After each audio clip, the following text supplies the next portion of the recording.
Bismillahirrahmanirrahim. Assalamualaikum warahmatullahi wabarakatuh. Subhanaka la ilma lana illa ma 'allamtana innaka antal alimul hakim. Wa la hawla wa la quwwata illa billahil aliyyil azim. Rabbi yassir wa la tu'assir wa tammim bil khair ya fattah wa bika nasta'in. Nahmaduhu wa nusalli wa nusallim ala rasulihil karim wa ala alihi wa ashabihil fatihina بهديهم إلى الحقيقة المجاذة أما بعد أعوذ بالله من الشيطان الرجيم بسم الله الرحمن الرحيم والعصر إن الإنسان لفي خسر إلا الذين آمنوا وعملوا الصالحات وتواصوا بالحق وتواصوا بالصبر صدق الله العظيم وقال النبي صلى الله عليه وسلم لا يؤمن أحدكم حتى يحب لأخيه ما يحب لنفسه وقال النبي صلى الله عليه وسلم نضر الله امرأ سمع مقالتي فوعاها ثم أداها كما سمع رب مبلغ أو آمن سامع أو كما قال عليهم الصلاة والسلام. Jadi alhamdulillah, insyaAllah hari ini kita akan mulakan pengajian Mishkatul Masabih kita, iaitu sebelum kita memulakan pengajian di dalam jilid pertama dalam kitab Midrajul Fawatih untuk kitab syarah Mishkatul Masabih ni, dalam jilid pertama keseluruhan hadis dalam Mishkatul Masabih lebih kurang 6,000 lebih, 6,000 something lah, sikit-sikit lebih. Jadi saya telah jilidkan dia, saya planningkan dia untuk lebih kurang 10 hingga 11 jilid lah, tak termasuk lagi untuk indeks tadi. Untuk indeks akan ada satu jilid, ataupun di dalam setiap kitab ada indeks dia masing-masing. Jadi benda tu tak dijelaskan lagi, saya masih lagi dalam perbincangan. Khair, jadi dalam jilid pertama ni kita mempunyai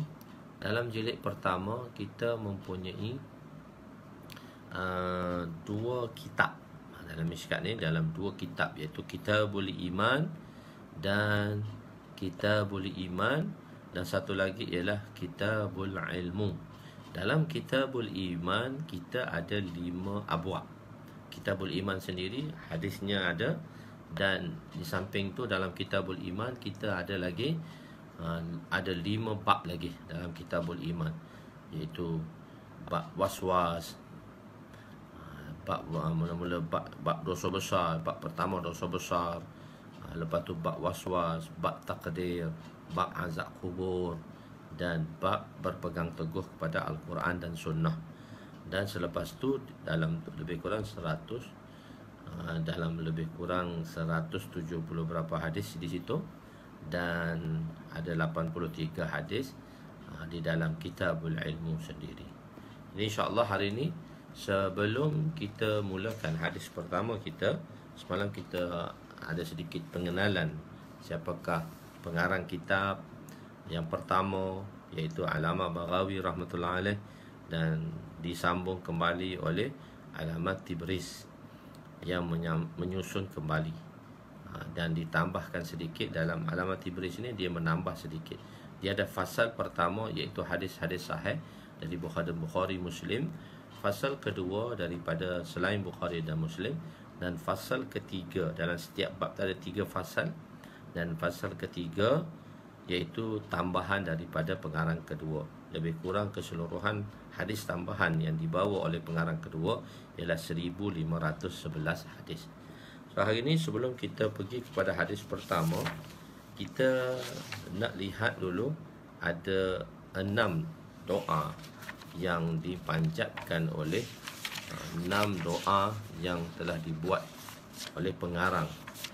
6 doa yang mana pengarang kedua lah Mishkatul Masabih ni, ada 6 doa yang telah beliau doakan kepada Allah Subhanahu Wa Taala untuk menjayakan kitab ini, menjayakan usaha beliau. Beliau ada 6 perkara. Jadi atas dasar ini saya suka untuk mengambil barakahnya. Jadi setiap doa yang kita doakan untuk sesuatu perkara, mesti ada 6 perkara di hadapan kita. apa yang diminta oleh pengarang. Yang kedua iaitu sahibul mishkat. Di muka surat 116. Di muka surat 116, tuan-tuan buka muka surat 116 dalam jilid pertama, iaitu doa pengarang. Doa daripada pengarang. Apa yang didoakan oleh pengarang. Daripada 113 tu, itu matan dia dan apa yang dikhulasahkan oleh dia. Doa pengarang. Terdapat 6 doa yang telah didoakan oleh pengarang Mishkat di akhir kitabnya. Maknanya ada 6 doa yang telah dipohonkan oleh penulis pengarang Mishkat ini. Musannif Mishkat ini, dia ambil 6 doa. Pertama, daku memohon taufik daripada Allah Subhanahu Wa Taala, meminta taufik dan memohon taufik daripada Allah Subhanahu Wa Taala. Untuk makna taufik dulu saya telah jelaskan makna taufik. Kadang-kadang masyarakat mensalah ertikan makna taufik, iaitu masyarakat telah memberi makna taufik itu berlainan daripada makna asal. Misal contoh dia, Mat, kenapa tak datang belajar? Allah tak bagi taufik. Mat, kenapa tak datang masjid? Dia kata Allah tak bagi saya taufik. Itu disalah artikan makna taufik. Allamah Taftazani rahimahullah dalam kitab beliau Syarah Tahzib, beliau telah mendefinisikan makna taufik. Apa itu makna taufik? Tarjihul asbabil khair lihusuli matlubil khair. Tarjihul asbabil khair. Tarjih ni maksudnya bersungguh. Saya terjemah dia bersungguh, mengutamakan. Maknanya kita bersungguh, bersungguh-sungguh kepada asbabul khair. Apa itu asbabul khair? Iaitu perintah-perintah Allah lah. Perintah-perintah yang mana Allah SWT telah perintahkan pada kita, dan perintah yang telah diperintahkan oleh baginda SAW pada kita. Itu dipanggil asbabul khair. Sembahyang, puasa, zakat, haji, dakwah, amal soleh, dan semua itu kita panggil dia asbabul khair. Asbabul khair. Jadi mengutamakan asbabul khair, bersungguh-sungguh kepada perintah. Kenapa kita harus bersungguh? Kenapa kita mesti bersungguh kepada perintah? Lihusuli matlubil khair. Kerana kita hendak menghasilkan matlamat kebaikan. Jadi bersungguh kepada perintah supaya menghasilkan matlamat kebaikan. Jadi makna taufik maksudnya di sini ialah bersungguh-sungguh, meminta kesungguhan. Jadi sebenarnya kalau kita bersungguh itulah, insya-Allah kita akan dapat natijah yang baik. Kalau kita nak periksa, kita nak ada exam, maka ibu bapa, bagi pihak ibu bapa bersungguh, bagi pihak pelajar tu sendiri bersungguh. Lepas ada kelas tuition, kelas rumah lagi, kelas tuition lagi, panggil guru personal lagi. Kenapa bersungguh? Kerana nak mendapat natijah yang baik. Apa saja percakapan kita, apa saja usaha kita, kita mesti bersungguh-sungguh. Jadi makna taufik di sini ialah bersungguh-sungguh. Bersungguh-sungguh kepada kebaikan untuk menghasilkan matlamat kebaikan. Jadi doa pengarang pertama ialah daku memohon taufik, iaitu daku memohon kesungguhan. Aku ni dah bersungguh dah ni, aku mohon taufik daripada Allah. Kenapa taufik? Minta kesungguhan. Kesungguhan pun kita kena minta juga, barulah kita akan diberi taufik. Kedua ialah meminta bantuan. Bila ada kesungguhan tapi tidak ada bantuan, bila tak ada bantuan, kita dah bersungguh, kita dah masya-Allah semangat dah, bersungguh dah, tapi tak ada bantuan daripada Allah, maka kesungguhan itu tidak akan terlaksana. Taufik itu tidak akan terlaksana. Jadi pertama kita minta taufik, itu kita minta kesungguhan. Pengarang kata daku meminta kesungguhan, daku meminta taufik daripada Allah. Dan kedua, daku meminta bantuan. Tanpa bantuan Allah, kita tidak dapat melakukan apa-apa. Ketiga, semoga Allah menunjuki jalan yang sahih kepadaku. Dah bersungguh, dah ada kesungguhan, dah ada bantuan, tapi jalan tak betul. melalui jalan yang tak betul. Bila jalan tak betul, tak boleh juga. Jadi minta jalan yang betul, jalan yang sahih. Yang kita jalan tu ihdinas siratal mustaqim, jalan yang lurus, jalan yang betul. Keempat, oleh kerana beliau menginginkan kitab ini supaya kitab ini berlaku daripada, maknanya tersilap daripada kesilapan, memelihara kitab ini daripada kesilapan. Bila dah betul, jalan dah betul, buat kerja jalan tu dah betul, tapi buat kerja silap pula. Jadi jangan ada melakukan kesilapan. Minta jangan ada kesilapan. Oleh pengarang kata, janganlah kitab aku ni ada berlakunya kesilapan. Tapi manusia tidak dapat lari daripada kesilapan. Tapi kita kena mohon daripada Allah supaya tidak berlakunya kesilapan. Dan kelima ialah, oleh kerana pengarang kata pada setiap hadis daku ingin namakan siapakah sahabatnya. Oleh kerana pengarang pertama tadi dia tak meletakkan nama sahabat, suruh qala Rasulullah. Jadi pengarang kedua, target aku nak letak nama sahabat, dan di akhir kitab aku nak letakkan dia hawalah. Apa maksudnya hawalah? Iaitu nak beritahu sanad hadis ini daripada kitab mana. Jadi fasal ketiga, dan juga memuatkan fasal ketiga, iaitu hadis-hadis tambahan daripada beliau. Memudahkan niatku, maksudnya supaya memudahkan pekerjaan. Lepas jalan betul, lepas tu kerja dah tak silap. Tapi kalau tak mudah, benda hak susah, benda yang susah bila dimudahkan oleh Allah, dia akan jadi mudah.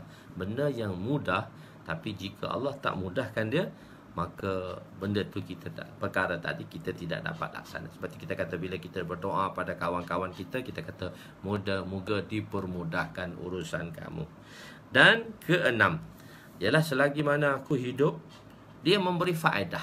Memberi faedah untuk, pertama sekali untuk diri kita lah, dan pertama sekali untuk diri kita, dan juga selepas kematianku dapat menyampaikan faedah kepadaku, dan juga memberi manfaat kepada orang ramai muslimin dan muslimat. Beri faedah, dia kata kitab ini yang dia buat ni supaya dapat faedah padaku dan dapat faedah kepada orang yang selepasnya. Jadi ada 6 perkara yang mana kita mesti dalam setiap perbuatan kita mesti target. Jadi di sini pengarang tu tentang kitab dia lah. Jadi sekarang apa yang kita nak buat? Kita mesti ada 6 target. Ya Allah, bagilah daku kesungguhan, bagilah daku bantuan, tunjukilah aku jalan yang betul, peliharalah aku daripada kesilapan, permudahkanlah segala urusanku, dan keenam ialah dapat memberi manfaat. Hak kita buat ni bukan setakat kita saja, tapi manfaat untuk orang lain. Dengan doa beliau, Masya Allah, sampai sekarang kitab beliau masih lagi dibaca. Selalu kita, kalau kita belajar sistem Deobandi, sebelum kita mengaji kitab hadis sahih sittah, maka kita akan baca kitab Mishkatul Masabih di tahun ke-7. Jadi berpuluh-puluh ribu pelajar setahun menghabiskan kitab ini. Masya Allah, khas doa untuk beliau. Allah sahaja yang dapat menunaikan segala hajat dan keperluan manusia, dan cukuplah Allah yang satu yang dapat melakukan sebaik-baik perbuatan. Tiada daya, la haula, tidak ada daya untuk seorang itu melakukan kebaikan. La haula, dan tidak ada kekuatan. La haula wala quwwata, dan tidak ada kekuatan untuk seorang tadi menahan daripada segala keburukan. Tak mampu kita untuk melakukan kebaikan kecuali dengan taufik Allah Subhanahu Wa Taala. Tak ada kekuatan kita untuk menahan segala keburukan kecuali melainkan dengan taufik Allah yang aziz, yang maha mulia, dan zat yang mempunyai Azizul Hakim. Azizul Hakim yang memiliki hikmah yang besar, yang mana tiada suatu pekerjaan yang kosong daripada hikmah. Tidak ada sesuatu perkara pun yang kosong daripada hikmah. Begitu yang telah dilakukan. Jadi itu doa pengarang di dalam kitab beliau untuk apa yang beliau ingin lakukan. Hadis pertama, iaitu muka surat 119. Sebelum muka surat 119 tu dia ada kosong sedikit untuk sebab nak mulakan satu benda dia mula sebelah kanan, jadi itu tertib dia, mungkin dia ada kosong sikit. Dan hadis yang pertama hadis niat, insya-Allah, dan hadis ini dibuat oleh pengarang. Bismillahirrahmanirrahim. عن عمر بن الخطاب رضي الله عنه قال قال رسول صلى الله عليه وسلم إنما الأعمال بالنيات وإنما لامرئ ما نوى فمن كانت هجرته إلى الله ورسوله فهجرته إلى الله ورسوله ومن كانت هجرته إلى الدنيا يصيبها أو امرأة يتزوجها فهجرته إلى ما هاجر إليه متفق عليه. Terjemahannya, Sayyidina Umar bin Khattab radhiyallahu anhu meriwayatkan bahawa Rasulullah sallallahu alaihi wasallam bersabda, hanya segala amal bergantung dengan niat-niat. Bagi setiap orang itu apa yang diniatkannya, maka barang siapa yang hijrahnya untuk Allah dan Rasul, maka hijrahnya untuk Allah dan Rasul itu diterima. Dan barang siapa yang hijrahnya untuk dunia yang akan diperolehinya, maka hijrahnya adalah kerana dunia tersebut. Barang siapa yang hijrahnya untuk wanita yang akan dikahwininya, maka hijrahnya adalah kerana apa yang dia berhijrah untuknya. Hadis muttafaqun alaih. Ya, dalam hadis ini awi mura'atin yatazawwajuha, ada riwayat mengatakan, dalam riwayat setengah-setengah riwayat mengatakan awi mura'atin yankihuha. Saya mentarjihkan, saya mengambil riwayat yatazawwajuha, sebab sebelum memuatkan sesuatu hadis di dalam Midrajul Fawatih ni, saya akan melihat beberapa tabaqah, beberapa cetakan hadis di dalam kitab-kitab yang mana yang paling banyak riwayat itu yang saya ambil di sini. Jadi saya, mungkin ada orang kata kenapa tak ambil yang kihuha, kami belajar hadis tu mungkin dalam Nawawi yang kihuha. Mungkin ini kenapa ya tatawwajuha, maknanya yang sama, riwayat bil makna di situ. Jadi saya mengambil riwayat ya tatawwajuha setelah dilihat 10 tabaqah, 10 tabak, iaitu 10 cetakan kitab. Setiap satu ni dilihat beberapa, sekurang-kurangnya 10 tabak kitab, barulah dia akan masukkan. Lepas tu saya bariskan pula, sebab hadis-hadis semua kitab besar dia tak berbaris. Lepas tu saya bariskan di sini supaya mudah untuk siapa yang tak belajar nahwu tu, bolehlah baca. Kalau boleh baca Quran, bolehlah baca apabila sudah ada baris. Okey, penerangan.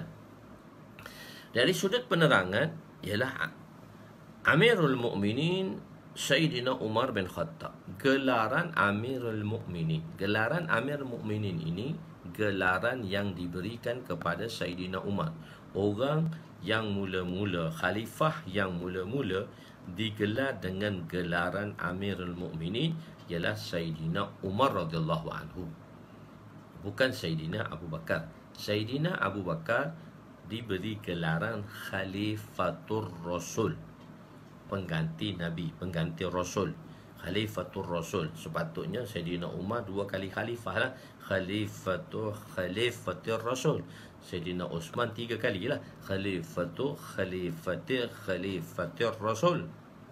Tapi semasa Sayyidina Umar, maka beliau telah diberi satu gelaran Amirul Mukminin, iaitu ketua orang-orang Islam. Selepas itu, siapa yang menjadi pemimpin dan khalifah, beliau digelari dengan Amirul Mukminin. Sayyidina Abu Bakar dipanggil Amirul Mukminin atas dasar taghlib, bersandarkan pada mereka yang selepasnya. Sedangkan Sayyidina Abu Bakar gelaran dia Khalifatur Rasul. Tapi atas dasar taghlib, Al-Khalifatul Awal, Al-Khalifatul Ula, Sayyidina Amirul Mukminin Sayyidina Abu Bakrin radhiyallahu anhu, Amirul Mukminin. Maksudnya dah bila kita berselawat tu, untuk solat tarawih tu, kita panggil Amirul Mukminin juga, tapi atas dasar taghlib. Tapi orang yang mula-mula, khalifah yang mula-mula digelar Amirul Mukminin ialah Khalifah Sayyidina Umar. kunyah beliau ialah Abu Hafs.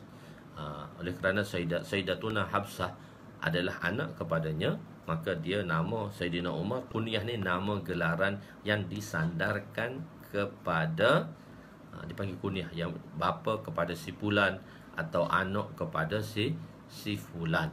Anak kepada si fulan atau bapa kepada si fulan, yang digelarkan macam tu. Okey, khair.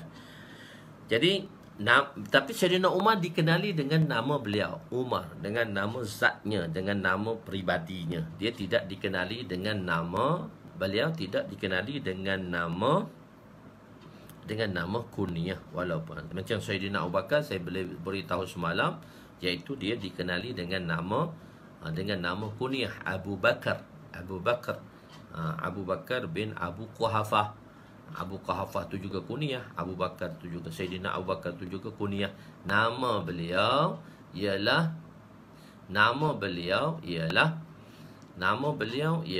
Sayyidina Abu Bakar tu. Nama beliau ialah Abdullah bin Amir bin Uthman. Abdullah bin Amir bin Uthman. Itu nama atas nama Sayyidina. Mungkin mereka yang tak ada Facebook saya, mungkin dia tak dapat melihat live saya ni.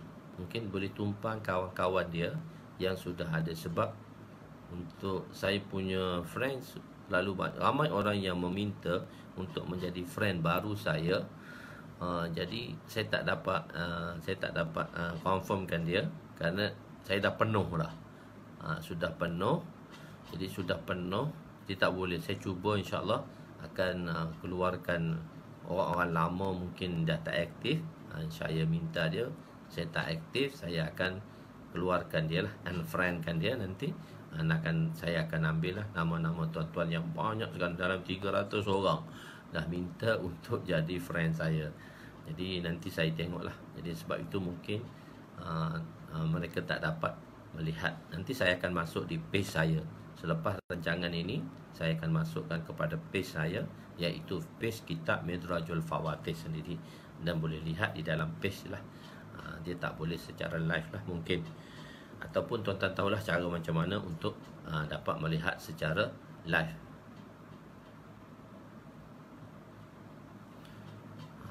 Mungkin boleh buat secara live.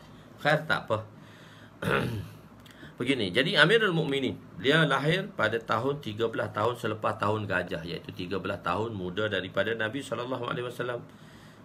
Dan beliau masuk Islam pada tahun ke-6 kenabian, kerasulan, berada berusia 27 tahun. Dan beliau berhijrah daripada Mekah ke Madinah sebelum Rasulullah berhijrah. Sahabat-sahabat berhijrah dahulu.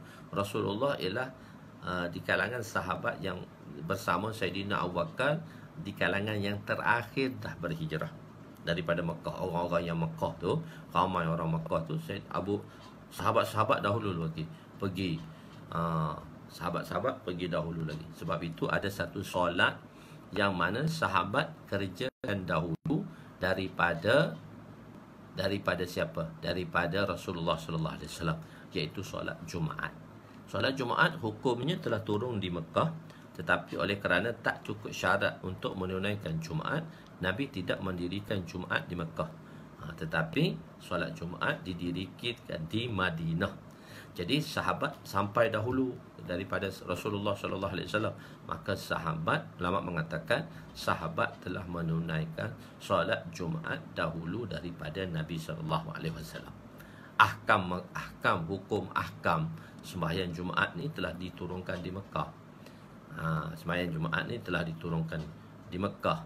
Jadi pelaksanaannya di Madinah. Pelaksanaan Jumaat tadi di Madinah. Jadi sahabatlah yang mendahului sembahyang Jumaat daripada Nabi SAW. Khair, beliau meriwayatkan lebih kurang 539 buah hadis sahaja. Di kalangan sahabat-sahabat yang tua, tak banyak meriwayatkan hadis daripada Nabi SAW. Bahkan sahabat-sahabat yang muda sahaja banyak meriwayatkan hadis daripada Nabi SAW. Misalnya Sayyidina Abu Hurairah radhiyallahu anhu, 5,275 hadis, lebih kurang 5,300 hadis yang diriwayatkan oleh Sayyidina Abu Hurairah. Sebab apa? Itu memang tertib Allah Ta'ala, kerana sahabat-sahabat yang tua, sahabat-sahabat yang dahulu bersama dengan Nabi SAW, hidup mereka ialah hidup mereka ialah apa dia? Hidup mereka tak lama selepas Rasulullah SAW. Hidup mereka ni tak lama selepas baginda SAW. Sayyidina Abu Bakar hanya 2 tahun setengah saja. Kalaulah beliau meriwayatkan hadis yang begitu banyak, maka peluang orang selepasnya, peluang sahabat-sahabat dan tabi'in selepasnya untuk mendengar hadis daripada Nabi, mereka yang mendengar daripada Nabi adalah terlalu sedikit. Jadi sebab kita dalam dunia ilmu hadis ni, kita sanad tu yang kita penting, dipanggil sanad tu ali. Makin pendek perantaraan kita untuk sampai kepada Rasulullah, maka sanad itu kita panggil sanad tu ali. Sanad ali. Jadi sebab itu sahabat-sahabat yang tua dalam periwayatan hadis tidak banyak dibandingkan dengan sahabat-sahabat yang muda. Sayyidina Abu Hurairah, Sayyidina Abdullah bin Umar, Sayyidina Abdullah bin Abbas, Sayyidina Abdullah bin Mas'ud radhiyallahu anhu, Sayyidina Anas radhiyallahu anhu. Ini orang-orang muda, kehidupan mereka ni lama selepas kewafatan Nabi. Sayyidina Abu Hurairah radhiyallahu anhu, beliau hidup selepas Rasulullah SAW wafat lebih kurang 50 tahun lagi. So dalam masa 50 tahun, hadis yang diriwayatkan oleh beliau ramai dapat diambil manfaat oleh orang yang kemudian selepasnya. Misal Sayyidina Anas radhiyallahu anhu, semasa Rasulullah SAW wafat, beliau berusia 19 tahun. Datang berkhidmat di rumah Nabi, dibawa oleh ibunya Ummul Aiman, berkhidmat di rumah Nabi. Maka pada masa itu beliau umur 9 tahun, 9 atau 10 tahun, dan berkhidmat kepada Rasulullah SAW selama 10 tahun, 9-10 tahun. Banyak mendengar hadis-hadis daripada Nabi SAW, dan beliau hidup selepas Rasulullah SAW wafat lebih kurang 83 hingga 85 tahun. So 85 tahun tu satu masa yang lama. Jadi orang yang lahir selepas Rasulullah wafat, di usia 60 tahun selepas Rasulullah wafat pun, selepas Rasulullah wafat 60 tahun, so ada umur dia 20 tahun lagi. Dia umur 15, 16 dah riwayat hadis lah. Jadi boleh lagi meriwayatkan hadis daripada seorang sahabat yang mendengar terus daripada Nabi. Itu sebab itu Allah buat macam tu. Kebanyakannya sahabat-sahabat yang muda banyak meriwayatkan hadis dibandingkan dengan sahabat-sahabat yang tua. Itu peraturan Allah Subhanahu Wa Taala lah. Sayyidina Umar bin Khattab, beliau menjadi khalifah 13 tahun. Dia menjadi khalifah pada tahun 13 Hijrah, dan beliau menjadi khalifah sebanyak 10 tahun 5 bulan. Beliau meninggal wafat pada 23 Hijrah ketika berusia 63 tahun. Hadrat Suhaib bin Sinan. Suhaib bin Sinan ialah sahabat daripada Rom. Ni kita panggil dia sahabat Mak Saleh. Dulu Mak Saleh daripada Rom lah, bukan daripada England dan daripada Amerika masa tu, tapi Rom pada masa tu, orang Rom. Dia itu sahabat Mak Saleh. Kalau orang Farsi pula, Abdul Salaman Al-Farsi.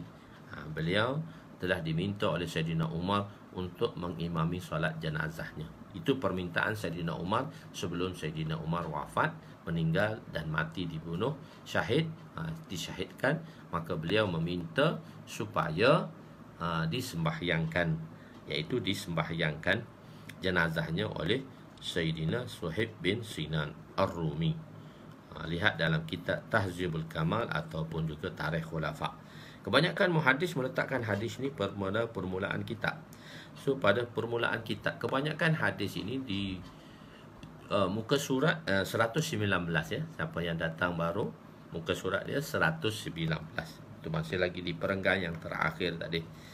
Iaitu kebanyakan muhadis meletakkan hadis ni permulaan kitab. Hadis ini kita panggil dia Tali'atul Kutubil Hadis, iaitu tentera, macam kata komando, tentera yang berada di hadapan. Begitu juga hadis, kebanyakan hadis innamal a'malu binniyat ni dimuatkan oleh ulama dalam kitab-kitab mereka pada permulaan hadis.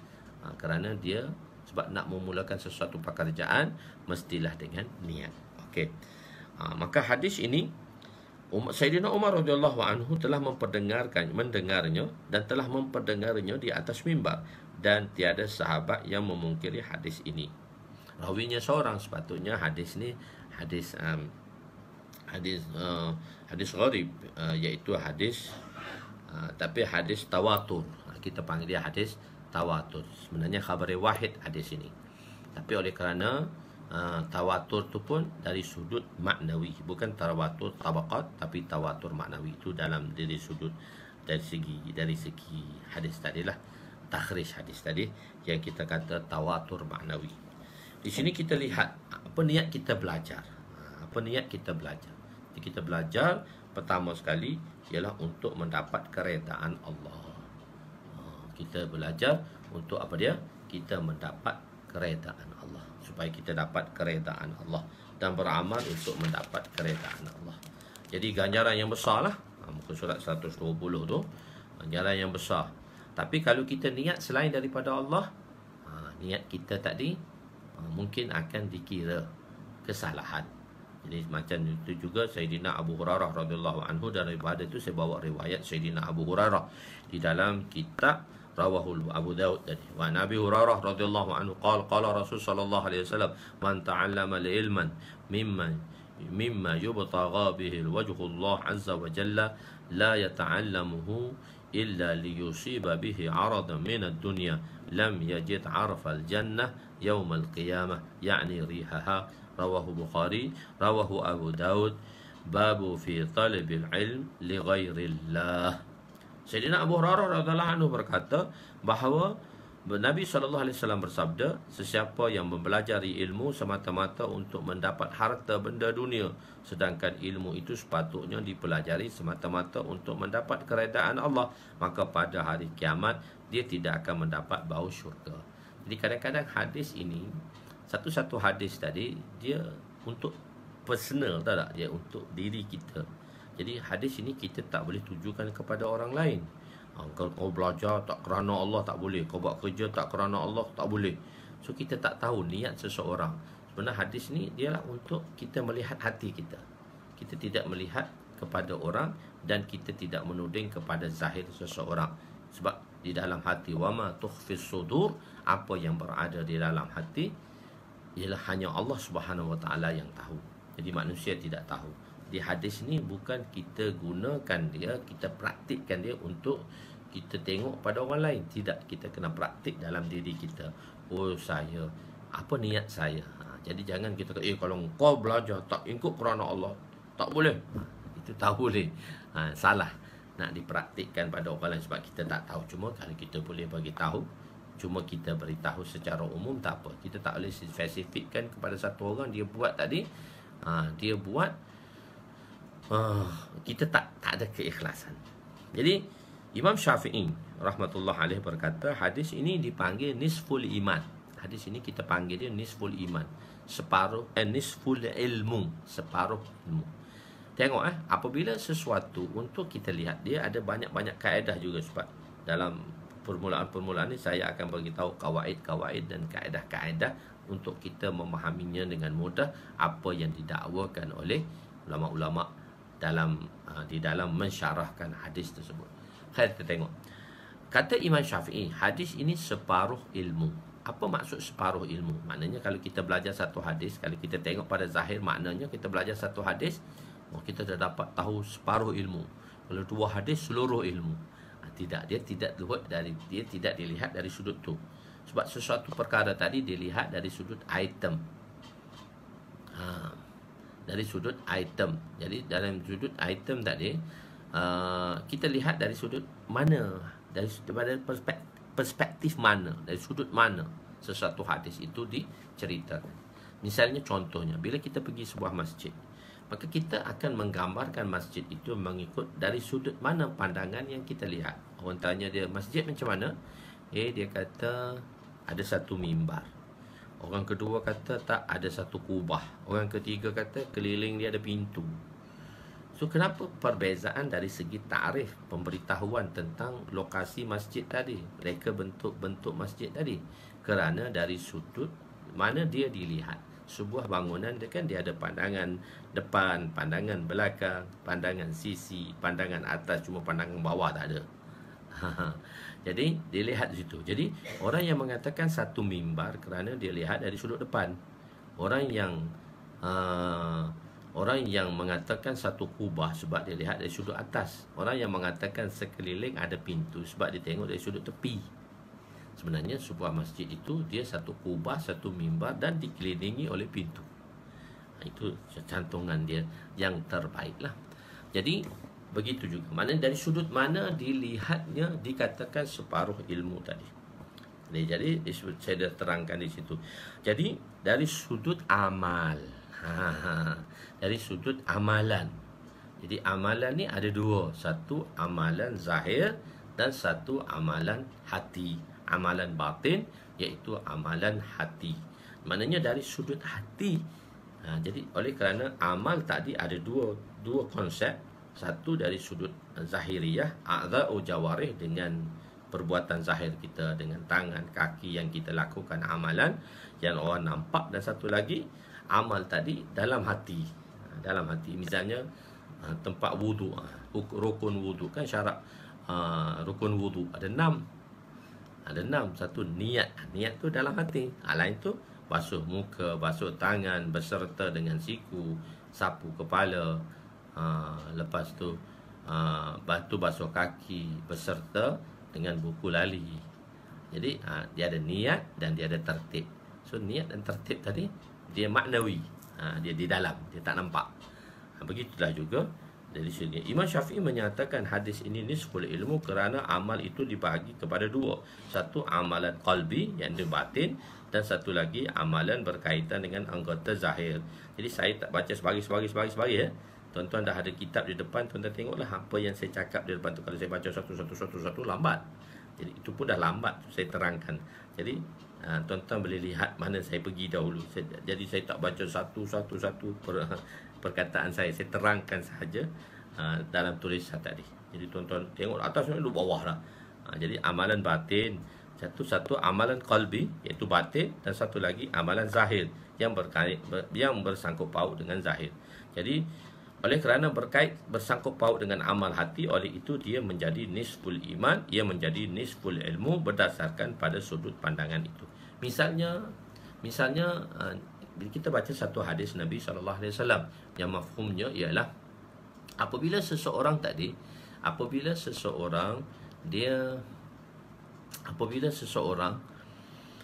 Nabi kata baca 3 kali qul huwallah. Baca 3 kali qul huwallah.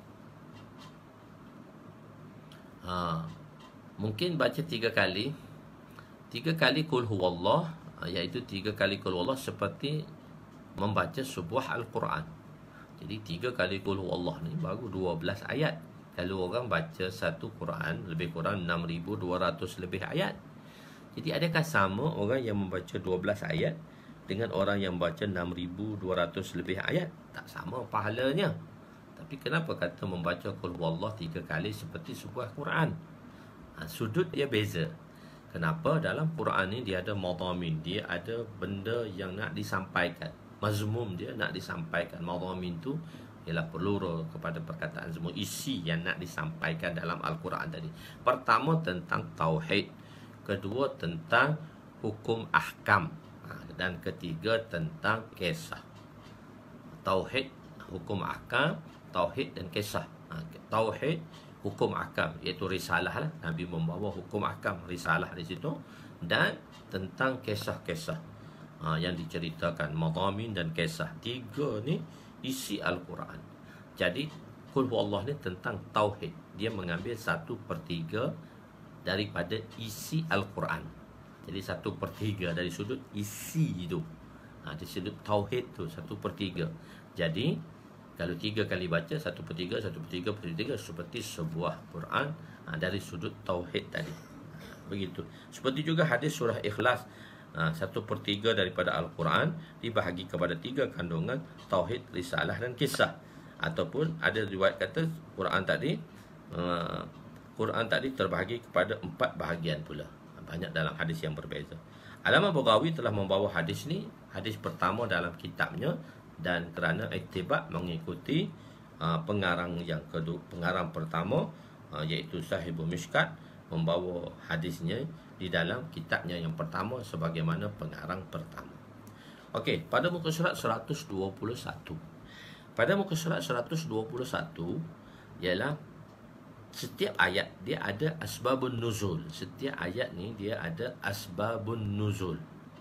Ada asbabun nuzul. Ayat ni, turunnya ayat ini, kenapa dan sebab apa. Dia ada asbabun nuzul.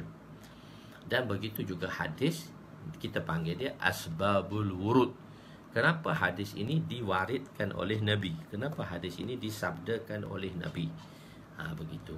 Jadi kisahnya menyebabkan Nabi menuturkan sesuatu hadis tadi. Jadi asbabul wurud. Hadis kita panggil dia asbabul wurud. Quran kita panggil dia turunnya ayat tadi, dia ada asbabun nuzul. Sebab nuzulnya Quran tadi, turunnya Quran tadi, sebab waridnya hadis tadi, sebab kenapa hadis itu disabdakan oleh Nabi. Ada satu orang sahabat lelaki yang nak meminang seorang sahabat wanita, sahabiah, seorang sahabi dan seorang sahabiah. Jadi dua-dua ni duda dengan janda lah. Jadi dia hantar pinangan. Maka sahabat lelaki tadi, dia hantar pinangan kepada sahabat wanita tadi. Maka oleh kerana pada masa itu masa berhijrah, wanita tadi kata pinangan diterima apabila kamu berhijrah ke Madinah. Syarat pinangan tu diterima bila kamu berhijrah juga. Maka berhijrahlah sahabi tadi kerana nak mengahwini Ummul Qais. Wanita tadi, sahabiah tadi, nama dia Ummul Qais. Itu kunyah dia. Namanya ialah nama sahabi tadi Ummul Qais, kunyahnya Ummul Qais, nama dia Qailah. Sayyidatuna Qailah radhiyallahu anha. Jadi nama sahabat tadi, siapa nama sahabat tadi? Tak diceritakan nama sahabat itu. Maka nama sahabat itu digelari dengan nama Muhajir Ummul Qais. Muhajir itu seorang yang berhijrah kerana Ummul Qais. Tak diceritakan nama sahabat tadi, sebab itu satu keaiban. Jadi sahabat ni benda-benda aib dia tak cerita. Nama orang pun dia tak cerita. Nama siapa pun tak cerita. Sebab tu dalam hadis, itulah kehebatan sahabat. 124,000 sahabat beriktifak, bersepakat, kita tak akan beritahu siapa nama Muhajir tadi. Sebab apa? Itu satu keaiban dan mengaibkan seorang Islam. Dia kata, man satara aurata muslim fid dunya satarallahu auratahu fil akhirah. Barang siapa yang mengaibkan mana-mana orang Islam di dunia, maka Allah akan menutup. Barang siapa yang menutup keaiban saudaranya Islam di dunia ini, maka Allah akan menutup keaibannya di akhirat. Jadi menyebut nama tadi menyebabkan seorang itu diaibkan. Satu orang itu diaibkan. Sebut nama tu pun dah aib. Jadi muhaddisin cubalah mencari siapakah nama, tetapi tidak dapat diketahui. Seorang pun tak menceritakan nama tersebut. Tak mencerita kunyah dia. Kunyah dia tadi tu Ummul Qais lah. Nama kunyah wanita tadi Ummul Qais. Namanya Qailah. Sahabat tadi digelar Muhajir Ummul Qais. Tak cerita nama dia, sebab itu satu keaiban. Jadi di sini kesalahan tak boleh tegur lah. Dah tak boleh diaibkan. Kesalahan mesti ditegur, tapi bukan dengan cara mengaibkan. Salah kena tegur, tapi tak boleh dengan cara mengaibkan. Kesalahan kena tegur. Salah tak boleh tegur. Nanti salah kita tak boleh tegur. Nanti salah kena tegur. Tapi ada cara tegurannya dan bukan dengan cara mengaibkan seseorang itu. Manusia ni dia suka dibelai. Dia suka dibelai dengan kebaikan-kebaikan. Bila dibelai dengan kebaikan, maka dia akan seronok. Anak kita kan, bila dia buat satu benda yang kita suruh, dia buat tu, benda tu tak jadi pun, tapi kita kata Masya Allah, pandai adik buat. Dia seronok. Pandai adik buat. Nanti adik buat cantik lagi ya. Dia dah dibelai dah. Pandai adik buat, dia seronok. Sedangkan dia buat tu tak betul pun. Tapi kita dah belai dia. Masya Allah, pandai adik. Dia pun seronok. Nak buat lagi. Tapi kita kata untuk akan datang, buat macam ni pula. Buat macam ni pula. Jadi keaiban tadi, kita, sebab bila kita nak betulkan kesalahan dengan kita membelai. Contoh dia lah, di segi dari pergi pejabat, satu orang bos, dia panggil kerani dia, untuk buat kerja. Dia panggil setiausaha dia untuk buat kerja. Dia pun bagi 5 proposal. Okey, kamu siapkan 5 proposal ni. Maka SU dia pun tadi buatlah kerja. 5 proposal disiapkan. Bila 5 proposal disiapkan, proposal kelima tu dia tak setuju. Tapi 4 lagi dia setuju. Dia seronok, dia suka, bagus, macam mana dia nak. Tapi yang keempat tu dia bukan macam mana dia nak. Maka bila proposal tu datang, maka dia pun ambil proposal tadi, dia campak pada setiausaha tadi. Kata, kamu ni kerja dengan aku 17 tahun, nak buat proposal pun tak pandai. Sedangkan satu kesalahan saja yang perlu ditegur, tapi dia cara herdik macam tu. Jadi orang tu akan rasa susah, tak senang hati. Dia kata, nanti bos, kereta engkau aku calar nanti. Sebab dia tak sedar hati, sebab dia tak dibelai. Jadi kalaulah bos tadi dia terima orang ketua, CEO, pejabat-pejabat ni, jadi dia terima, dia kata Masya Allah, proposal pertama Masya Allah, macam saya nak, Masya Allah. Yang kedua, yang ketiga, yang keempat, okey lah 80%.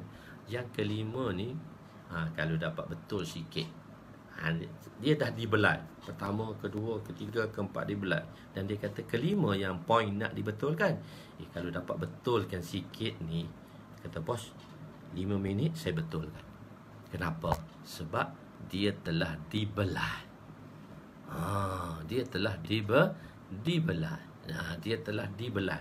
Jadi sebab itu, kesalahan perlu ditegur, tapi bukan dengan cara mengaibkan. Apatah lagi pula zaman moden ini, dunia di hujung jari. Kesilapan dan keaiban seorang itu disebut yang mana seluruh dunia akan dapat tahu. Itu bukan caranya. Jadi kita kena belajar. Itu dunia kehidupan. Satu ilmu. Satu macam mana dunia kehidupan. Mempelajari kehidupan. Ada orang yang berilmu, ada orang yang mengetahui, tetapi mempelajari kehidupan tu dia tak belajar macam mana cara kehidupan. Mempelajari kehidupan tu penting. Belajar macam mana, itu dunia kehidupan. Bermasyarakat, macam mana bermasyarakat, macam mana berpejabat, macam mana bermasjid, itu kena belajar. Dan benda ni Allah maafkan kita, banyak di kalangan kita yang tidak dapat mempelajari itu lagi. Belajar dah, sudah belajar banyak dah, tahu dah apa semua, tapi nak mempraktikkan pelajaran itu tak banyak. Jadi itulah dia panggil dunia kehidupan.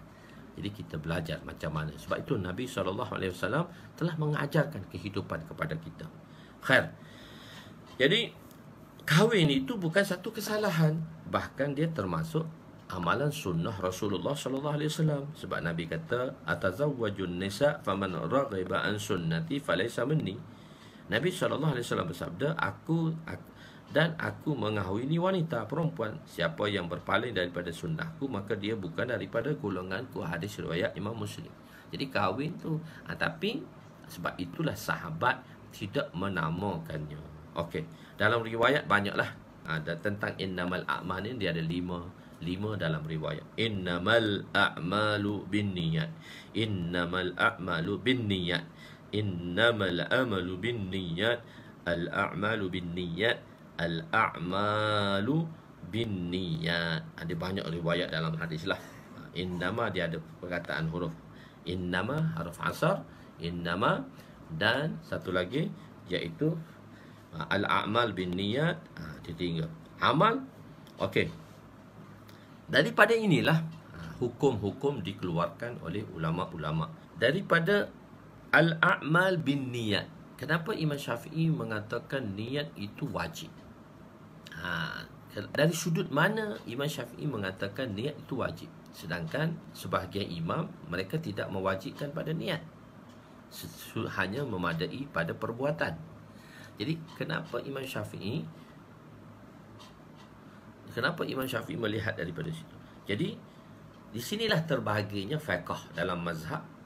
Jadi sebenarnya satu fiqh tadi dia dikeluarkan daripada hadis Nabi sallallahu alaihi wasallam dan pemahaman dari sudut ulama tadi dengan ilmu-ilmu alat yang mereka pelajari. Kita panggil dia fan, ilmu funun yang mereka pelajari, maksudnya untuk mensabitkan sesuatu hukum. Jadi kita hukum kenapa wajibnya niat. Bila wajibnya niat, amal yang macam mana wajibnya niat. Kenapa niat itu wajib? Daripada amal yang manakah amalan tadi menjadi wajib? Tengok, amal dibahagikan kepada dua. Imam Syafi'i membahagikan amal tadi kepada dua pembahagian amal. Satu amal ikhtiari, satu lagi amal ittirari, ghair ikhtiari. Satu amal ikhtiari. Apa maksud amal ikhtiari? Iaitu amal ikhtiari. Maksudnya amal itu kita ada ikhtiar kita ada pilihan kita. Satu amalan yang mana kita tak ada pilihan. Jadi mana-mana keinginan, kita ada keinginan, ada pilihan. Jadi amal-amal ikhtiari ini, satu amal ikhtiari dan satu lagi ghair ikhtiari, kita panggil dia ittirari. Contoh dia macam ni mudah. Satu orang, dia boleh celik, tapi dia tak nak lihat, dia pejam mata dia. Itu ikhtiar dia. Satu orang, dia nampak macam celik, tapi dia tak boleh lihat. Maka walaupun mata dia mencelik, dia tak boleh lihat. Maka itu bukan ikhtiar dia. Jadi mana-mana amalan ikhtiar, bagi pendapat Imam Syafi'i, maka amalan ikhtiar tadi wajib adanya niat. Tengok atas dasar ini amal itu berkisar kepada, maka Imam Syafi'i telah mengistimbatkan hadis ini mengatakan setiap amal yang mana perlu ada niat, maka beliau mengeluarkan hukum, mengistimbatkan hukum, iaitu sihhatul a'malil ikhtiyariyah bin niyat. Sahnya amal ikhtiari dengan niat. Kalau amal ikhtiari itu tak ada niat, maka tak sah. Misalnya berwuduk. Wuduk tu ikhtiar kita. Ada orang dia nak sembahyang, dia boleh sembahyang tanpa wuduk. Itu ikhtiar dia. Tak boleh lah, tak sah lah. Tapi tak sah, dia tak ada wuduk. Jadi amal ikhtiari tadi mesti wuduk tadi dikira bila kita niat. Quran kata 4 saja, waghsilu wujuhakum wa aydiyakum ilal marafiq wamsa'u bi ru'usikum wa arjulakum ilal ka'bain. 4. Wamsa'u bi ru'usikum, basuh muka kamu. Wamsa'u bi ru'usikum, wamsa'u, mereka kata waghsilu wujuhakum, basuhlah muka kamu. Waghsilu wujuhakum wa aydiyakum ilal marafiq, dan basuh tangan kamu beserta dengan siku. Wamsa'u bi ru'usikum, dan sapu kepala kamu. Wa arjulakum, dan basuh kaki kamu. Tapi kita dalam rukun wudu ada 6, niat serta tertib. Itu dihukumkan, dikeluarkan daripada hadis. Wow tu makna tertib. Wow selepas ni, lepas ni, dia mesti dibuat satu persatu. Tak boleh buat kaki dulu baru nak buat muka, tak, kena muka dulu, lepas tu tangan, lepas tu kepala, sapu kepala dan basuh kaki. Ini yang wajib lah. Yang sunat tu banyak lagi lah, di tengah-tengah tu yang sunat tu yang selalu kita buat. Jadi Imam Syafi'i kata sahnya amalan tadi dengan sebab niat. Kalau tak ada niat, tak sah. Itu hukum yang diistimbatkan, yang dikeluarkan daripada hadis tadi. Sebab kita kata hadis itu bahan mentah. Bahan mentah tadi ulama-ulama memahaminya dengan kaedah-kaedah dan kawaid-kawaid yang dijelaskan. Jadi sahnya amal ikhtiari itu berdasarkan kepada niat. Oleh itu mana-mana amal ikhtiari wajib ada niat. Contohnya wudu. Amalan contohnya wudu, tak perlu ada niat. Imam Abu Hanifah dia tidak berpendapat macam tu. Dia membahagikan amal kepada dua. Satu, maksud bizat. Kedua, ghair maksud bizat. Satu amalan tu tak ada maksud pun untuk dirinya. Dan satu amalan lagi ada maksud untuk dirinya. Dipanggil maksud bizat. Maksud bizat untuk dirinya, untuk amalan tu, untuk personal amalan tu. Ada tak maksud amalan tadi?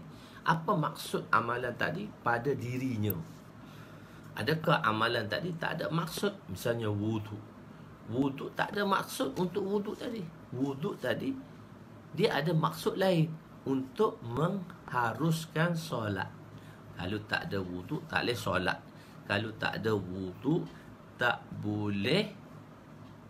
boleh tawaf. Kalau tak ada wudu tak boleh pegang Quran.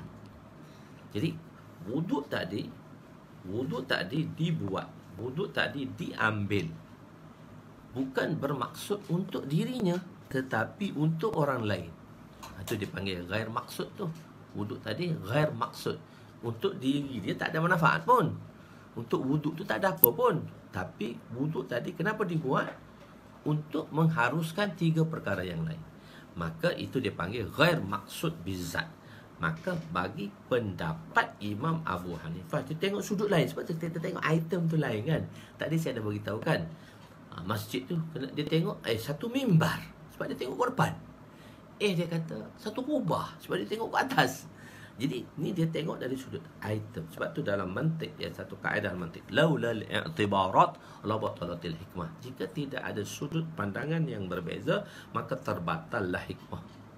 Jadi Imam Syafi'i melihat dari sudut itu. Imam Syafi'i melihat dari sudut hikmah tadi. Jadi Imam Abu Hanifah lihat dari sudut tu. Imam Syafi'i melihat dari sudut amal tadi ada ikhtiar dan tak ada ikhtiar. Maka atas dasar ikhtiar wajib berniat. Jadi Imam Hanifah kata tak, kita tak tengok daripada ikhtiar. Kita tengok daripada maksud tanpa maksud. Jadi wudu untuk dirinya tak ada maksud, maka tak perlu niat. Maka beliau telah menyatakan sawabul a'mal al-a'mal bin niat juga, tapi beliau mengatakan sawabul a'mal al-maqsudi bin niat. Ganjaran bagi amal-amalan maksud dengan niat. Amalan yang ada maksud tu dia dapat ganjaran. Jadi dapat ganjaran. Dia tak perlu niat pun. Dah sah dah. Tapi kalau tak niat, tak ada pahala. Sah sahaja. Sah sahaja, tak ada pahala. Tetapi ada juga amalan-amalan yang tak perlu kita niat. Dan amalan tadi, ada juga amalan yang mana tak perlu kita niat. Dan Imam Abu Hanifah pun tak ada niat juga ada amalannya. Seperti kita mencuci pakaian. Tak perlu niat mencuci pakaian. Aku ni pencuci niat ni nak bersih ni. Tak perlu pun. Sebab dia disempurnakan oleh hukum yang lain. Satu ayat yang lain, satu hukum yang lain mengkecualikan dia. Misalnya, wa anzalna minas sama' ma'an tahura. Kami telah menurunkan daripada langit air yang suci. Ma'an tahur. Tahur ni ada dua, mutahhir serta tahir. Mutahhir, tuhur ni dia bersifat dua. Mutahhir menyucikan, tahir itu suci. Tuhur. Jadi air tu dia suci lagi menyucikan. Jadi kalau kita basuh, kita tak perlu niat aku niat ni nak basuh, nak cuci baju ni. Tak perlu pun. Sebab air tadi boleh dah menyucikan baju tersebut. Cuma macam mana cara nak menyucikan? Kalau pakaian bernajis, dia ada hukum lain pula. Pakaian bernajis, maka mengikut Imam Syafi'i, pakaian bernajis tadi dikeluarkan najisnya, maka dibasuh sekali siram sudah cukup. Maknanya dikeluarkan najis, ain tu dikeluarkan ain dia tadi daripada tempat tu, dibasuh, maka sekali alir air sudah cukup. Tapi Imam Abu Hanifah tak, mesti 3 kali kering, mesti 3 kali perah. Kalau baju tu bernajis, dibuang airnya, diletak sekali air, perah. Lepas tu ambil sekali lagi air, perah. Ambil sekali lagi air, 3 kali perah, baru suci. Payah pula dia. Jadi sebab itu mesin basuh dibuat atas dasar mazhab Hanafi. Syafi'i pun boleh guna. Jadi tidak timbullah mesin basuh tu tak suci pula. 3 kali air tu. 3 kali air, 3 kali buang air tu. 3 kali spin, drain, dia buang air. Lepas tu dia masuk air pula lagi sekali, sabun. Lepas tu masuk air kali kedua, masuk air kali ketiga dan dikeringkan. 3 kali air tu. Mana 3 kali air, 3 kali itu dalam mazhab Hanafi tu. Dalam mazhab Syafi'i sekali air cukup lah. Dah suci dah. Jadi tak perlu ada kerisauan lah pada mesin basuh. Orang kata mesin basuh ni tak cuci ni, kalau cuci macam tu. Tak. Sebab air yang sedikit tadi, bila dimasukkan dalam bekas yang ada najis tadi tu, bila ada najis di air tu, bila masuk pakaian tu, dia tak najis lagi air tu. Bila pakaian tu dikeluarkan daripada air tu, bahawa air tu najis, dipanggil air mustakmal lah. Itu dah najis lah. Ataupun air mustakmal, kalau dah digunakan untuk ibadat. Jadi begitu. Jadi oleh kerana membasuh pakaian tidak perlu pada niat. Apabila pakaian bernajis dibasuh dengan air, tidak memerlukan niat. Ini juga pendapat kita mazhab Imam Syafi'i dan mazhab Imam Abu Hanifah. Amal ikhtiari yang dilazimkan niat dimaksud di situ oleh mazhab Syafi'i amal ikhtiari ta'abbudi, dari sudut bentuk ibadat ta'abbudi. Ta'abbudi. Oleh itu membasuh baju bukanlah termasuk dalam ibadat fi nafsihi, pada zatnya, iaitu ia adalah syarat bahawa kesucian pakaian adalah syarat untuk digunakan dalam ibadat, maka tidak diperlukan niat dalam membasuh baju. Jadi air tadi dah suci, tak perlu lagi. Sebab orang kata, kenapa kau basuh baju tak niat juga? Ada perlu niat? Dia kata tengok pun sebab air tadi. Jadi sebab itu Imam Abu Hanifah, dia mengatakan air mustakmal. Air mustakmal ni air yang digunakan setelah amalan ibadat dilakukan. Misalnya basuhan muka pertama. Basuhan muka pertama, kita basuh muka pertama tu wajib, kedua sunat, ketiga sunat. Basuh tangan pertama tu wajib. Jadi basuh muka pertama, air tu yang menitik tu air mustakmal. Kalau dia jatuh pada tempat air yang sedikit yang suci, maka air tu akan jadi mustakmal. Mustakmal ni air tu suci, cuma dia tidak boleh menyucikan. Tapi Imam Abu Hanifah mengatakan air mustakmal najis. Orang tanya dia, kenapa kamu berkata najis? Dia kata, aku lihat dosa-dosa gugur melalui air mustakmal. Dia orang kasyaf. Dia ada kasyaf, dia nampak. So dia fatwa, dia kata najis. Tapi akhir hayat beliau, Imam Abu Hanifah memfatwakan lain. Dia kata air mustakmal suci. Orang kata, engkau dulu kata najis, ni kata suci. Dia kata, aku dah tak nampak najis dah. Dalam air tu, kasyaf tu dah tak ada lah. So aku hukumkan. Jadi sebab tu kadang-kadang ulama dari segitu dia menghukumkannya. Khair. Niat ini di mana? Niat ini di mana? An-niyah mahalluha qalbun. Niat ini dalam hati. Niat ini di dalam hati. An-niyah mahalluha qalbun. Niat ini di dalam hati. Okey. Qalbun, qalbun bukan kalbun. Qalbun dengan qaf bukan dengan kaf. Kalbun ialah anjing. Qalbun jantung. Qalbun tu jantung, tapi kita Melayu terjemah hati. Dia panggil makna kedua. Makna kedua, majaz muta'araf. Makna kedua. Makna kedua tu lebih masyhur daripada makna pertama. Makna pertama, makna asal dia, makna hakikat dia, jantung tu, qalbun tu jantung. Tapi orang tak terjemah jantung. Orang kata hati. Hati kau tak betul tu. Niat kau tak betul tu. Dalam hati kau tak betul tu. Orang tak sebut jantung kau tak betul tu. Tak ada. Kita telah menggunakan makna qalbun itu pada hati, tapi maksudnya jantung lah. Begitu. Hati ni dalam bahasa Arab dipanggil kabidun. Kabidun. Kabidun. Tapi dia tak masyhur dengan makna kabidun, tapi dia masyhur dengan makna qalbun. Jadi cuma heart attack. Itu saja kita salah terjemah. Heart attack, sakit hati. Jadi semua orang tahu heart attack itu bukan sakit hati, sakit jantung.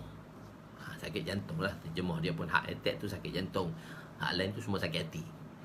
Jadi qalbun ni hati. Niat tadi maknanya di dalam jantung kita.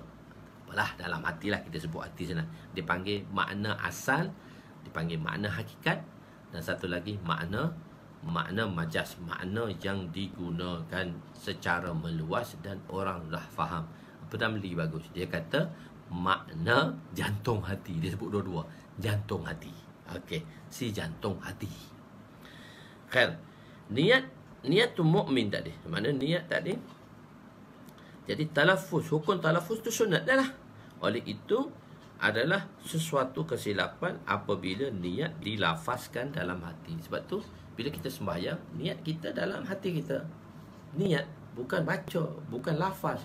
Usalli fardhu zuhri, usalli fardhu zuhri arba'a raka'atin adaan ma'muman lillahi ta'ala. Itu talaffuz, itu lafaz niat. Dalam hati kita datang niat, lintasan sudah cukup. Allahu Akbar, sahaja aku sembahyang fardu zuhur berjemaah. Allahu Akbar. Jadi niat itu ulama membahaskan di sini, iaitu niat tu ialah Allahu Akbar, daripada Allah sampai ba, daripada alif sampai ra tadi, Allahu Akbar. Maka dalam tu kena ada niat. Allahu Akbar, sahaja aku sembahyang fardu zuhur berjemaah. Allahu Akbar, lintas. Allah.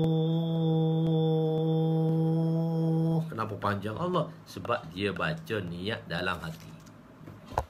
Saja aku sembahyang fardu zuhur berjemaah. Allah.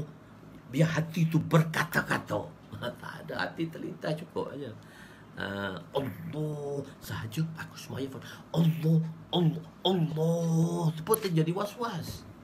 Niat tadi. Jadi talaffuz tu sunat. Niat tu datang dah hati. Jadi masa kita tu Allahu Akbar, Allahu Akbar, sebelum ra tu kena masuk dah niat tadi. Alif dan ra. Imam Hanifah kata Allahu Akbar, baru masuk sembahyang. Fasabbis bismi rabbika, fasabbis bismi rabbika, fasabbis bismi rabbika, fasabbis bismi rabbika. Maknanya sudah sebut nama Allah baru masuk sembahyang. Lepas ra tu baru masuk. Sebab tu dia kata takbir tu ialah syarat. Kita kata takbir tu rukun. Tu bahas pula tu, fiqh dia panjang pula dia jadi. Khair. Jadi niat tadi. Niatul mukmin khairun min amalihi, dan niat orang mukmin itu lebih baik daripada amalnya. Oh, ni salah, orang salah menganggap golongan yang ada niat. Dia kata niat orang mukmin ni lebih baik daripada amal. Amal kita tak jadi apa pun, kita riak, wujud, takabur.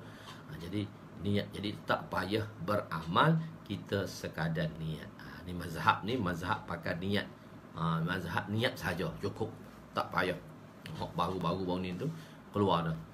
Kita pakai niat, kita tak payah sembahyang. Sembahyang pun tak betul, hati kita tak betul, kita tak khusyuk, kita tak perlu sembahyang. Wailul lil musalli, neraka wail bagi orang yang lalai. Sebenarnya orang yang tak sembahyang, dia kata orang lalai. Jadi dia faham sendiri dah. Jadi tak ada kefahaman dah lah. Tak belajar, tak belajar pula dengan berguru, belajar dengan otak sendiri. Mana boleh? Tak faham, salah. Khair. Jadi niatul mukmin khairun min amali. Niat mukmin ni khairun min alamali. Tapi maksud dia apa? Niat orang mukmin itu lebih baik daripada amalnya. Maksudnya ialah apabila seorang itu berniat, maka dia perlu berniat dengan sebesar-besar niat. Seperti niat Sayyidina Abu Bakar. Niat ni kita boleh besar, buat setakat mana kita mampu, macam mana ikut syarat dan kita kemampuan. Misalnya Sayyidina Abu Bakar, beliau besarkan badan beliau, agar ya Allah besarkan badan aku. Kenapa? Aku nak tutup semua lubang neraka supaya orang masuk syurga, tak masuk neraka. Jadi niat dia tu besar. Ganjar pahala dia besar. Mana dia boleh besarkan badan dia, tapi niat dia tu bukan tak perlu buat. bukan tak perlu buat. Sembahyang kita niat cukup lah. Tak boleh. Sembahyang kita kena ada rukun fi'li, rukun qawli. Bukan saja berukun qalbi. Qalbi itu satu, rukun fi'li, rukun qawli, ada perbuatan, ada perbuatan fi'li, qawli, ada bacaan dia. Kena, sebab dia tengok di segitu. Begitu. Khair. Jadi misal contoh dia lah. Di sini saya tak bawa contoh tadi. Kalau satu orang tu dia nak sapu sampah, misalnya ibu-ibu ke, anak-anak kita ke, kat rumah nak sapu sampah, apa niat dia dalam sapu sampah? Nak bersih ya Ustaz? Niat saya nak bersihkan rumah. Tak, kita harus niat besar. Kita mesti niat besar. Ya Allah, aku ni bukan setakat sapu sampah. Aku ni nak sapu semua maksiat dalam dunia. Fikir alami. Kalau dalam dakwah dipanggil fikir alami tu. Fikir seluruh dunia. Bayangkan dunia, seluruh dunia. Ya Allah, kau Islamkanlah manusia di seluruh dunia. Ya Allah, kau hidayatlah seluruh dunia. Ya Allah, kau bagilah mereka yang jauh daripada Islam, terimalah Islam. Kau hidayatlah mereka, ya Allah. Jadi fikir alami tadi. Fikir besar, niat tu besar. Jadi niat kita sapu sampah kecil je. Nak sapu, nak bersih rumah, tak, niat besar. Ya Allah, aku nak sapu semua maksiat dalam dunia ni. Maka niat itu diberi ganjaran pahala besar. Dalam amalan mungkin ada kekurangan berbanding dengan niat yang telah dibuat secara besar-besar, dengan dibuat sebesar-besar, dengan sebaik-baik niat, sebesar-sebaik-baik niat. Dari segi sifat, mungkin wujud riya dalam amalan mengurangkan amalan. Mungkin Nabi kata ada orang semayang dia dapat 1/10, 1/8, 1/9, 1/7, 1/5, 1/6, 1/4, 1/3, 1/2. So dia dapat mengikut. Tapi amalan tu bukan ditinggalkan, dia dapat. Tapi dari segi niat, kita boleh besarkan niat kita. Okey, ini satu sikit sebelum kita sampai kepada yang sebelum kita nak habiskan. Muka surat 123. Dia ada satu amalan yang mana dia muqtarin bil fi'il, niat dengan perbuatan serentak, niat dengan perbuatan, niat yang diikat dengan perbuatan. Maksudnya lepas niat tu ada perbuatan, salah dipanggil niat muqtarin bil fi'il, niat yang disertakan selepasnya perbuatan. Niat yang mana ghair muqtarin bil fi'il, niat saja tapi perbuatan tak buat lagi. Dia ada dua beza. Niat yang muqtarin bil fi'il, niat yang ghair muqtarin bil fi'il. Niat yang muqtarin bil fi'il, dia tulis dalam matan Zubat ada 7 jenis. So, saya tak nak terang. Saya nak terang di sini ialah niat yang saya tulis di sini, niat yang tidak disertakan selepasnya perbuatan. Misalnya contoh, ni awal, ni bulan Ramadan, ni di 2 Ramadan. Apa niat kamu bulan Ramadan ni? InsyaAllah Ustaz, saya nak sembahyang tarawih tak tinggal. Saya nak tinggal sembahyang tak tinggal. Saya nak berubah dah Ramadan ni. Itu. Jadi niat benarnya perbuatan tu tak habis lagi perbuatan Ramadan tadi. Jadi niat yang macam mana dapat pahala, niat yang macam mana dapat pahala, inilah yang ulama membezakan. Niat yang mana tidak dilakukan selepasnya perbuatan. Perbuatan dia tak ada lagi. Misal tahun baru, tahun ni aku niat nak berubah, aku tak nak tinggal sembahyang jemaah lagi. Untuk niat ini, sekadar niat tak dapat pahala. Mesti dia berserta dengan perkara-perkara yang lain. Di sini saya bahagikan kepada 5 perkara. Pertama, hajiz, lintasan hati. Lihat nak buat baik, tak buat lagi, nak buat baru. Bukan terus buat. Kalau sembahyang tu usolli tu sekadar terlintas sudah cukup. Allahu Akbar, terlintas sudah cukup. Sebab kita Allahu Akbar tu terus kita fi'li selalu. Kita muqtarin dengan perbuatan selalu. Maka sekadar itu lintasan sudah cukup. Tetapi kalau niat yang mana selepasnya perbuatan tak ada lagi, tak buat lagi perbuatan, cuma sekadar niat, maka tak dapat pahala. Hanya dengan hajiz saja, niat saja. Misalnya hajis ni lintasan hati, lintas untuk melakukan kebaikan atau kejahatan. Tidak ditulis ganjaran pahala atau balasan untuk niat ini. Tak tulis lagi. Aku niat nak berubah dah. Atau ni apa dia nak niat berubah. Tak tulis lagi untuk kebaikan dia sebab dia tak buat lagi. Begitu. Dia ada bracket atas tu 24. 24 tu ini tidak akan dihisap secara ijma'. Lihat dalam kitab Dalailul Falihin. Maksudnya ulama telah mengatakan secara ijma' untuk perbuatan ni tak dikira lagi sama ada baik ke ataupun buruk. Ni untuk niat yang muqtarin bil, yang ghair muqtarin bil fi'il. Sebenarnya saya tak tulis di situ ghair muqtarin bil fi'il tu. Sebenarnya ada dua, muqtarin bil fi'il, ghair muqtarin bil fi'il. Niat yang ghair muqtarin bil fi'il tadi, maka dia tak ditulis lagi pahala. Misalnya kita tengok orang miskin, aku niat nak bagi sedekah ni. Lepas tu lupa. Tengok niat ni nak bagi sedekah, lepas tu turun masjid terlupa. Tak boleh bagi, tak bagi. So untuk niat tu tak ada pahala lagi.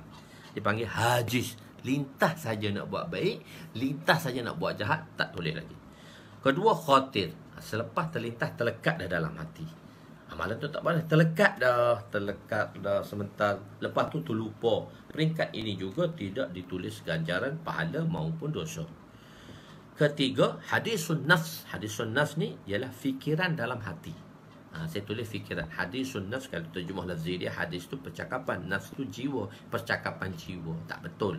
Maksud hadisun nafs ni fikiran. Selepas kita terlintas, kita terlekat, baru kita berfikir. Kita terfikir dah.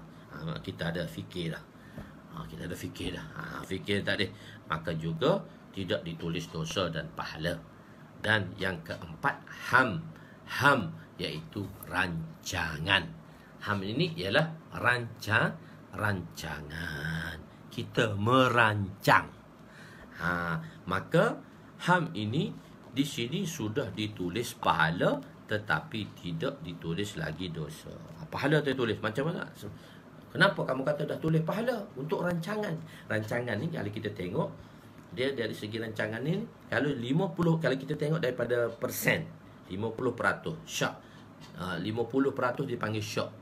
Terumbang ambing. Syak tak boleh lagi syak. Misalnya kita syak 2 ke 3 rakaat. 2 ke 3 rakaat. So kita kena putus pada yakin 2 rakaat. Bilangan sedikit. Bilangan akal tadi. Bilangan sedikit. Kita kena buat keputusan mengikut mazhab Imam Syafi'i, bukan tahari. Kita buat keputusan 2 rakaat, maka kita teruskan sembahyang. Tidak, kita tak boleh terus dalam sembahyang dalam keadaan syak, nanti sembahyang kita batal, tak sah. Jadi ham tadi dah rancangan. Jadi sebab itu mana kata tulis tu? Hadis Nabi. Dia ada dalil dia hadis Quran lah. Dalil dia, faman hamma bihasanatin falam ya'malha katabahallahu lahu indahu hasanatan kamilah. Barang siapa yang merancang, ham ni dipanggil rancang. Barang siapa yang merancang untuk melakukan kebaikan dan dia tidak dapat melakukannya, maka Allah menulis baginya satu ganjaran yang sempurna. Dah tulis dah ganjaran sempurna bila dia ada rancangan. Bila dia berancangan, dia dah tulis dah rancangan tadi. Dia ada rancangan. Jadi pahala dah ditulis pada yang keempat, iaitu ham, rancangan. Kelima, azam. Azam ni apa maksud dia?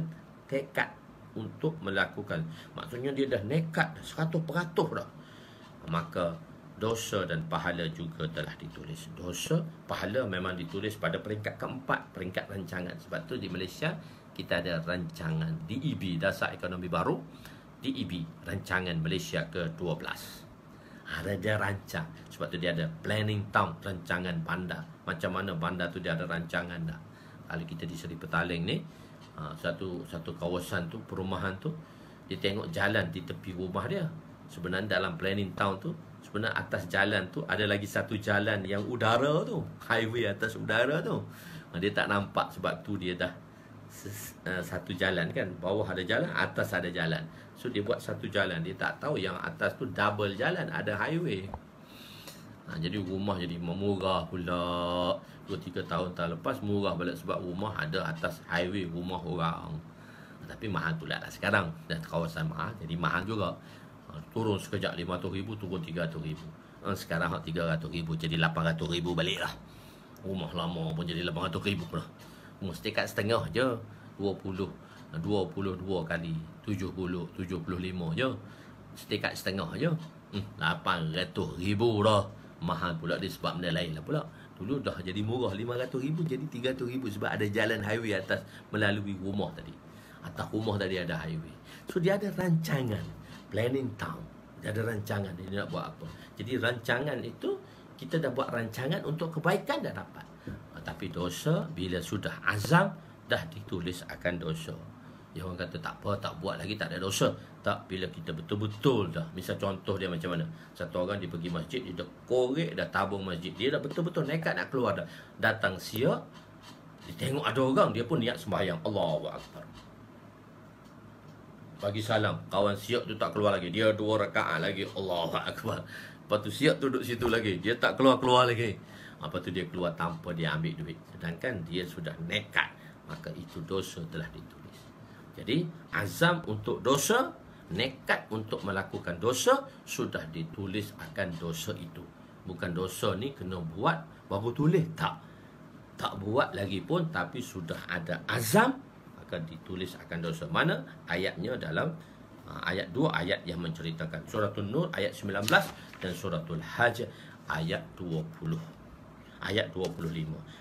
Innal ladzina yuhibbuna an tashi'al fahishatu fil ladzina amanu lahum azabun alim fid dunya wal akhirah. Sesungguhnya orang yang suka terhebah tuduhan yang buruk dalam kalangan orang beriman, mereka akan beroleh azab siksa yang tidak terperi sakitnya di dunia dan akhirat.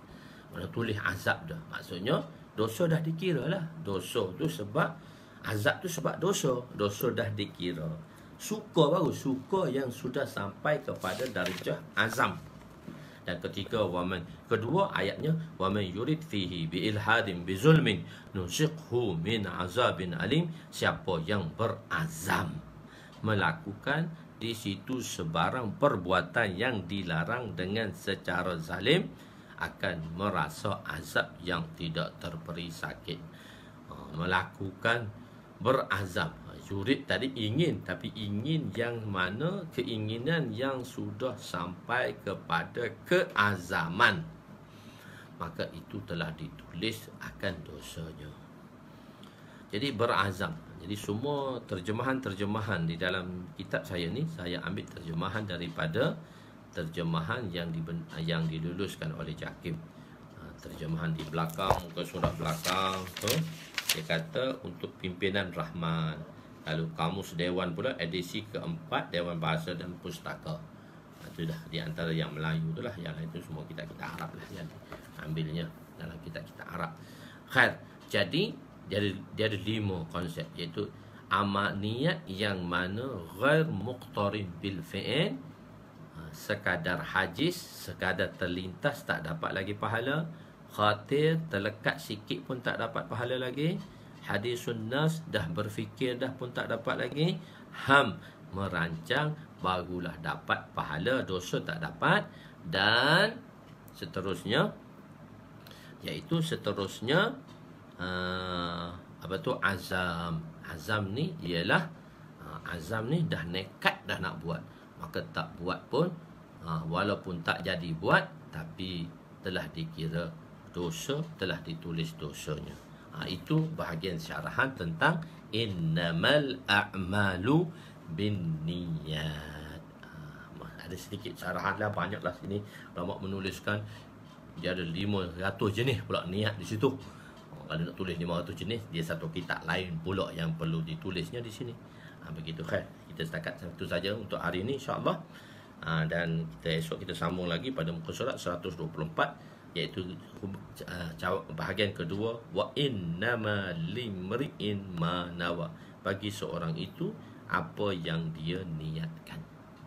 InsyaAllah, cubalah yang baik itu daripada Allah, yang kurang itu daripada kelemahan saya. Aku qouli hadza, astaghfirullahalazim li wa liwalidayya ولجميع المسلمين والمسلمات وللمؤمنين والمؤمنات الأحياء منهم وأموات برحمتك يا أرحم الراحمين يا أول الأولين ويا آخر الآخرين ويا ذا القوة المتين ويا ذا القوة المتين يا أول الأولين ويا آخر الآخرين ويا ذا القوة المتين ويا راحم المساكين ويا أرحم الراحمين وصلى الله على سيدنا محمد اللهم اغفر لنا ذنوبنا ووسع لنا خلقنا وتجب لنا كسبنا وكنعنا بما رزقتنا ولا تذهب طلبنا إلى شيء صرفته عنا Ya Allah, angkatlah semua bala Ya Allah yang menimpa dalam keberkatan Ramadan ini Ya Allah. Hapuslah COVID-19 secepat mungkin Ya Allah.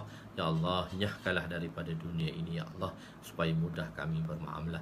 Ampunilah dosa kami dan kesilapan kami Ya Allah. Ya Allah, di bulan yang berkat ini, yang di 10 hari pertama yang penuh dengan Ya Allah, yang penuh dengan rahmat-Mu Ya Allah, maghfirah dan keampunan-Mu Ya Allah. Rabbana atina fid dunya hasanah wa fil akhirati hasanah wa qina azabannar. Wa sallallahu ala sayyidina Muhammadin wa ala alihi wa sahbihi ajma'in. Alhamdulillahirabbil alamin. Taqabbalallahu minna.